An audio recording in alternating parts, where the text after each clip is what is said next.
Is math something that you have always loved? You know what? I would say no.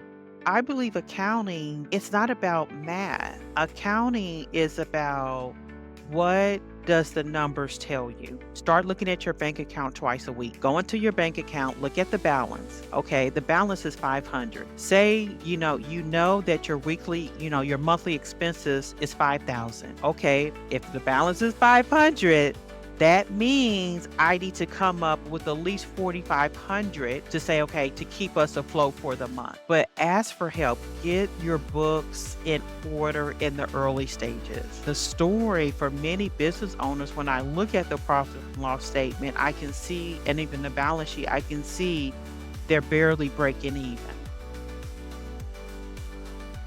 Welcome back to Storefront Strategies. I'm delighted today to be joined by Linda Karressy. So, hi, Linda. Thank you so much for coming on today. Hi, Lee. How are you? I'm good, thank you. I'm enjoying sunny weather. It makes a change for Scotland. Yes, yes, yes. I'm here in Indiana, so it is super hot. What's your super hot? Oh, yeah. So our super hot is like a humidity of over 85. It's probably, I think it's going to get up to about 95 today. We're actually quite warm today. We're up around the 70, 75 mark, which for Mhm. Scotland is quite good. This has been the coldest June on record. We actually had snow 2 weeks ago. Oh, So wow. I think 70 is good, and I'll stick with that one. What I would like to do is begin with a 60-second pitch of who you are and what you do, please. So I'm Linda Karressy, owner of Insight Financial Group. Most business owners and nonprofits know usually they struggle with managing their books, getting them organized. So I am that finance person who comes in and helps you get organized and get a system in place so you always know where you stand with cash. That is brilliant. Well done. That was really concise and succinct. Have you been practicing? Yes. It's Yes, I well have. done. It's brilliant. So you've successfully turned around businesses with chaotic finances.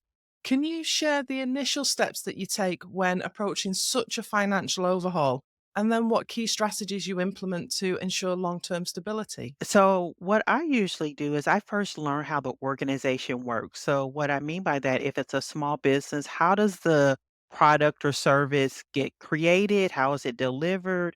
Who's doing what? And then going to, okay, who's doing what regarding the accounting piece? Because I always say the operations flows into accounting. Accounting is really just the output of all of that input, that marketing, the sales, the production. Even with my nonprofit clients, I do the same. What programs and services are you offering? Who's doing what? What manuals do you already have in place? What systems do you have in place? And then identifying gaps, particularly pain points for everyone. And then asking, okay, as a group, what are the top three that you would like to tackle over the 6 months? So it's really doing a lot of research. And then from there, while I'm helping them get organized, I'm actually starting to document processes so everyone can know, okay, here's the county manual, here's the procedure, this is what we, agreed on, and then along with that, a checklist. So I am a big advocate of having a checklist because we have so much on our mind, and if we have, particularly an accounting checklist, what tasks need to be done on a weekly, monthly, quarterly, annually basis, particularly if you those reports that go to the government. Usually those are the ones that get missed because they're just annual. And so I start to develop this documentation, start putting these procedures in place. And then hopefully by a year or so, we have a solid checklist, we have a manual. We're working on, we're all on the same page by then. Also, too, I would say I'm one of those accountants. I like to meet with my clients once a month. I like, just to check in. Sometimes it can be 10 minutes, sometimes it can be 30, where I'm just learning what's going on currently. They give me an update, "Oh, I just signed this new client. Oh, we just sold this. This product is going well." And then also on the flip side, what's not going well, what do they feel like they need? And so I feel like that's a good practice to have with clients. It sounds like there's quite a coaching aspect to what you do as well. It's not cut and dry books and taxes and accountancy. There's a degree of hand-holding, teaching your client the best route forward as well. Yes, exactly. Because as an accountant, we're not always going to be at the side of the leadership team. And so I want the leadership team to always feel they're confident and they're equipped. So if they are at a business meeting and they're meeting with an investor or a customer, they can feel comfortable to know, okay, I do know some key financial matrix for my business. I know what's annually coming in. I know my annual costs, my monthly payroll. So that's where that just comes in. We're just building, I call it that financial literacy muscle. That's a really good way of putting it. Of course, the more you exercise a muscle, the better you'll get at it as Mhm. well. Yes, yes. So, cash flow management is a critical aspect of financial stability. Could you explain why it's so important for small businesses and startups and share some effective methods that you would recommend for tracking and managing cash flow? So cash, this is so important. And I'll tell everyone I majored in accounting, went to business school, but cash flow management was not what they emphasize. In business school, it was okay, we're going to, review all of the financial statements, the profit and loss, the balance sheet, of course, the cash flow, but it was never cash is king. Cash keeps the doors open. And so even in the accounting field, I always say this, I think we've done a disservice to small businesses and nonprofits because when we do a workshop, we focus on the profit and loss statement and the balance sheet. However, the secret to being successful in business or the nonprofit sector is cash management. Because with cash management, you do have to have a tracking tool outside of your accounting system. And really, cash flow is basically what's coming in your bank accounts, deposits, whether that's a grant, whether that's a loan, whether that's a fee, then saying, okay, what needs to go out? Payroll, utilities. And what happens is we so focus so much on the profit and loss statement. So the profit and loss is just your revenue minus your expenses. However, that's great. However, if you are a business or a nonprofit that invoices clients, you start to get into what I call that accrual accounting, which can be misleading. It can be very misleading. So really you just want, I say, a simple spreadsheet. That's all you need. You just need a simple spreadsheet, or if you want to go old school, a notebook, and say, how much money am I expecting to come in? So that's from your customers minus how much money is going out. Because what happens is a lot of businesses, they don't understand that concept and then they're always struggling. Why am I always like not able to make payroll? I'm always struggling the very last 5 days to figure out how I'm going to make payroll. Why can't I, go buy this new equipment? I feel like we're our revenue is good, but why are we not able to and set money aside? Or a lot of business owners don't pay themselves or they don't pay themselves enough. It's cash flow. It really is taking a spreadsheet, listing out all of your sources of revenue, whether that's a loan or say customer fees, and then at the bottom of the spreadsheet, listing out all of your expenses and then saying, okay, when do these things need to be paid? And really utilizing your bank account. So I'll give everyone a little tip. Start looking at your bank account twice a week. Go into your bank account, look at the balance. Okay, the balance is 500. Say, you know that your monthly expenses is 5,000. Okay, if the balance is 500, that means I need to come up with at least 4,500 to say, okay, to keep us afloat for the month. That's how you can use your bank account. That's really cash flow. Cash flow management is so key because it's the actual dollars going back and forth. Profit and loss statement and balance sheet, it's almost like I don't wanna say it's something you can't touch. It's just recording. It's just recording your operations, but it's not how you actually pay people, pay yourself, and pay the bills. So, the cash flow really is the tangible aspect of it. Yeah, exactly, exactly. It really is.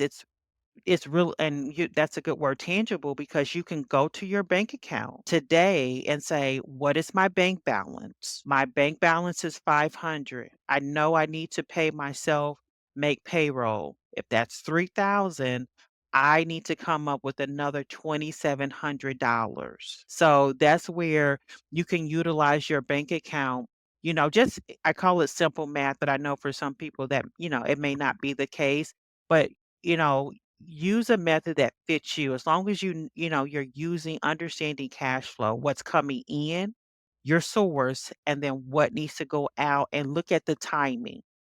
Some organizations, they have more of their bills coming at the first of the month or the middle. And so that's where you start to understand, okay, I know I need to have more money in the business account at the beginning of the month, the middle of the month, not so much. So this is where you can really plan and really be proactive, and it will start to relieve some of the stress that business owners feel. Do you think business owners tend to maybe overthink things, or do you think they stick their heads in the sand and pretend none of it exists? I think it's a little bit of both.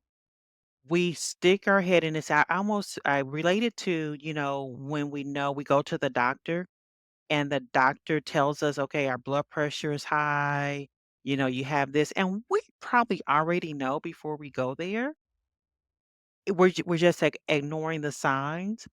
I think also too it's hard for us to ask for help because I feel so many business owners feel that, oh, I'm a business owner. I should know this. I don't want people to judge me.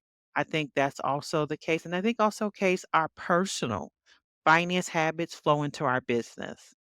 So if we don't have solid personal finance habits, so whether that's paying our bills on time or try to pay your bills on time, you know just making sure that you're not spending what you don't have that flows into your business. And I think a lot of times with business owners, we're so into this is our mission, this is my baby, this is our goal. And I think our we can get clouded and not just take a step back and say, I know I have this vision. I know I want to go for it, but I need help. I need a team. So a lot of business owners struggle with delegating. Yeah, that makes absolute sense. So, you've helped other organizations secure substantial grants through improved financial management. What advice would you give to small businesses looking to secure funding? And how can they improve their financial practices to become more attractive to grant providers? And to me, it's pretty simple. You just want to make sure, number one, you have good record keeping. And what I mean by that is that you are keeping all of your documentation. So you're keeping your previous tax returns, any tax filings, any reports that you're submitting to the state or federal. Number two, you want to make sure what we've been talking, keeping up with your books. And what that means is you're able to produce a profit and loss statement and a balance sheet. And that does sound easy than, what it sounds, but that means you may need to get someone to help you, or you may do it yourself, which means you do need to keep up with updating your accounting system, making sure your bank and credit cards are reconciled. So it's very key that you're doing particularly that, because you have to remember, if a bank is going to give you money, they want to make sure you're managing what you already have appropriately and you have good record keeping, good bookkeeping. And it also shows that, okay, this is a solid business. They're responsible. They have, things in line. They're not looking for the perfect client. But if you're able to produce, a lot of small businesses, they were denied, particularly, in the US, the COVID funding because they could not produce financial statements. And these are businesses that have been in existence for years, for years. And then lastly, I say start establishing a relationship with the bank. You may not need a loan now, but start establishing a relationship. So for instance, you may want to just do a quarterly check-in, meet with the personal banker at the bank or credit union you go to. Just check in with them and say, this is what's going on with my business. Maybe they can give you some updates on some new products or services that could save you some money. Start building that relationship. And then when you need a loan, or, even anything, because sometimes that you may say, I've heard of this. Oh, my pipe went out in my building. They may know someone who can assist you. So that's where you're building that relationship. So I think it's very important to start building that relationship before you actually need the funding. And then also when you're ready, you can say, okay, I'm thinking about, applying for a loan. They can actually look at your information beforehand, before you even going through the paperwork. So I think building a relationship is key. I think that's really good advice. And I think a lot of the advice that you give in there, works just as well in the UK as it does in the US as well. From your experience, what are some common financial pitfalls that small businesses often encounter? And how can they avoid these mistakes to ensure growth and stability? I think number one, starting off not tracking what money is coming in and what's going out. I always tell startups, even if just use Excel, just use Excel, a good old Excel. You have a bank account, just start tracking. Okay, this is what's coming in, put a date next to it because you're going to need all of this for taxes. It's really I think business owners, we have to understand the business is a tax benefit. So, but in order to get that benefit, you need some records to prove that. So, I first say just start tracking what's coming in and what's going out. If you're not using an accounting software, use Excel. So, if you go to purchase anything or you pay any type of service like social media, put that in an Excel spreadsheet, put the amount, put the vendor, that way the tax professional can know, okay, this is what you've been paying. I think another pitfall is not having a business account or co-mingling. We have to stop co-mingling. Oh, that's my number one. I should have said that first. That's my number one pet peeve. Don't co-mingle your personal and your business. There's nothing wrong if you're a startup and you're not quite sure, just open the account. Most the accounts are free. Just open it. And then if it doesn't work out, okay, just still keep it open. Just put a little 5 or $10 in there. I've seen businesses who've been in existence for 10 years or more and they're still commingling. You never have a clear picture of if you're making a profit. So, and this even goes for nonprofits. I've seen some nonprofits don't commingle because definitely with nonprofits, you can get in trouble. I wouldn't say in trouble, but funders may actually ask for the money back. So you definitely do not want to commingle. I think, and then another one is not asking for help. So I always tell startups, small businesses, and nonprofits, you're going to have to pay for an accountant or a bookkeeper, or at least for a bookkeeper in the early stages. Just, whether it's part-time, even asking going to a university and saying, "Okay, is there any accounting or finance student who would be interested in being an intern?" You need to have someone professionally look at your books, whether you wanna do it quarterly, annually, or monthly. Have someone just sit with you, look at your financial statements, you ask them questions, they ask you questions. Don't wait until you're 5 years in and you're trying to apply for a big loan or a grant. So ask for help. It's almost similar to having a lawyer. You're not going to have the lawyer on staff, but at least you know an accounting professional that you can go to. And then when you're ready, then you can say, okay, I would like to hire you on permanently, but ask for help. Get your books in order in the early stages. Really, invest in that piece. Is math something that you have always loved? You know what? I would say no. And I say no because I believe accounting, it's not about math. Accounting is about what does the numbers tell you? Because the math piece now is all done by an accounting software. The math piece. The numbers tells me a story. And that story it can go different ways. It can depending on the organization. It can tell me that you are a business that is solving a problem. You have consistent revenue. I'm not talking about, oh, you have 10,000, 20,000 coming in monthly, but I can see you're bringing in 500 each month, $1,000. So it looks like you're having there's movement there. I can look at your expenses. I'll pick on meals. A lot of business owners feel like, "Oh, I have a business, I can just go out and eat and write it off." That's not true. I can look at the numbers tell a story. What is your story? So, I believe accounting is not necessarily about when I think of math, this is just me, I think of addition and subtraction. When I think of accounting, I think of what is the financial statements? What is the story? And once again, the story for many business owners, when I look at the profit and loss statement, I can see, and even the balance sheet, I can see they're barely breaking even. and that is not necessarily math. Once you start to pull the layers, sometimes it's due to they're not charging enough for their product, or they're focusing too much on a product that's not generating enough revenue, or their overhead has gotten, it's exploded. They invested in, hiring too many people, or they're not investing in marketing, or the sales piece. So that's just my that's what I've learned, just, working with small businesses and nonprofits over the years. It's dawned on me it's not necessarily the math piece. It's like, there's behind those numbers, there's a story.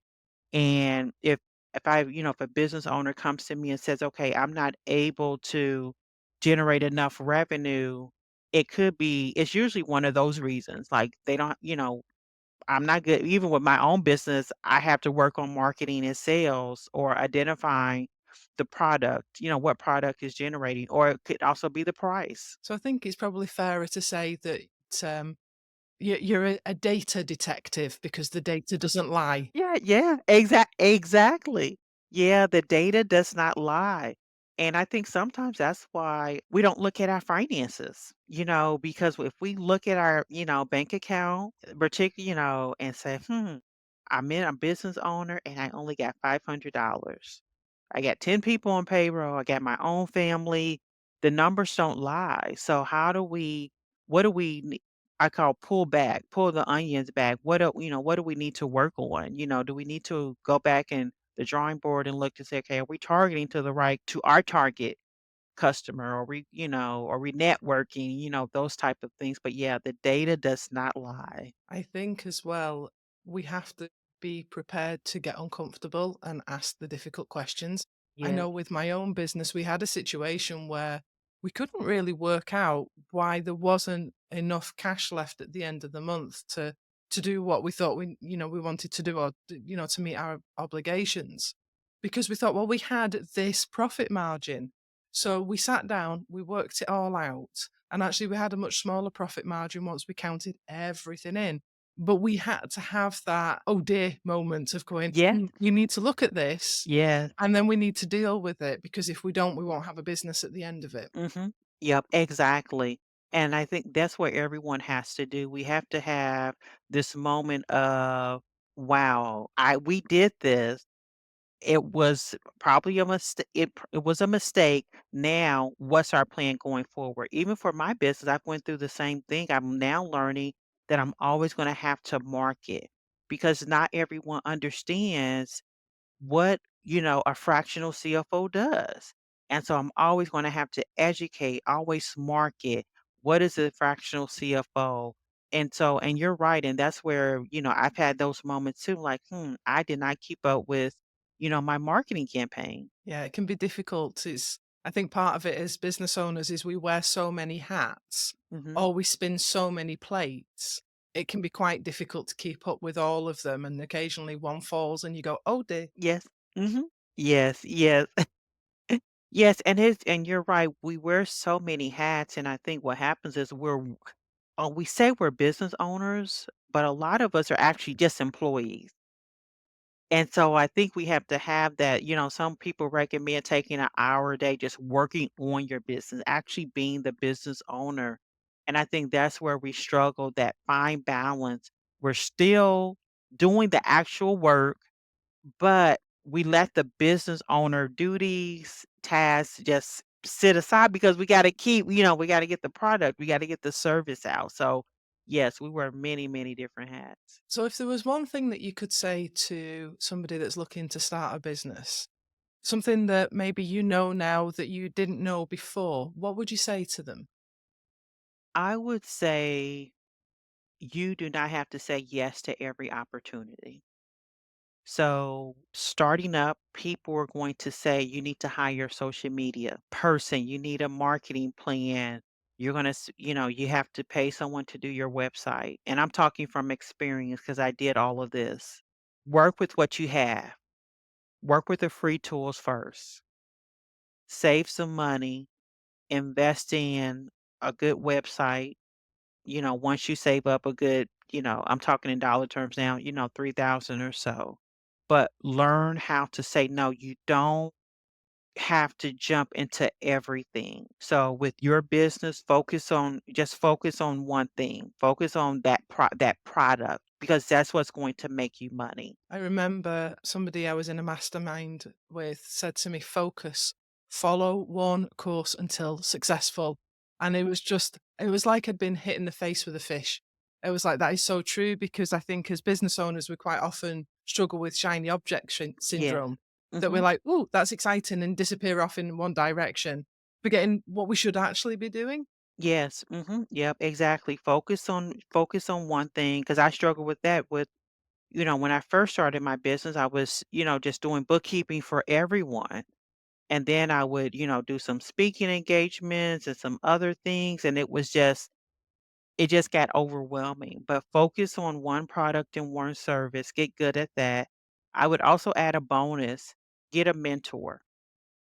Get a business mentor. You don't have to pay for one. I know here in the States, we have SCORE, which is a free business mentoring program that is run through the Small Business Administration, a lot of the Chamber of Commerce. There's a lot of organizations that offer business mentoring. Check in with them once a month. It's always good because when you're starting off with a business, your family, your friends, a lot of them don't understand what you're going through.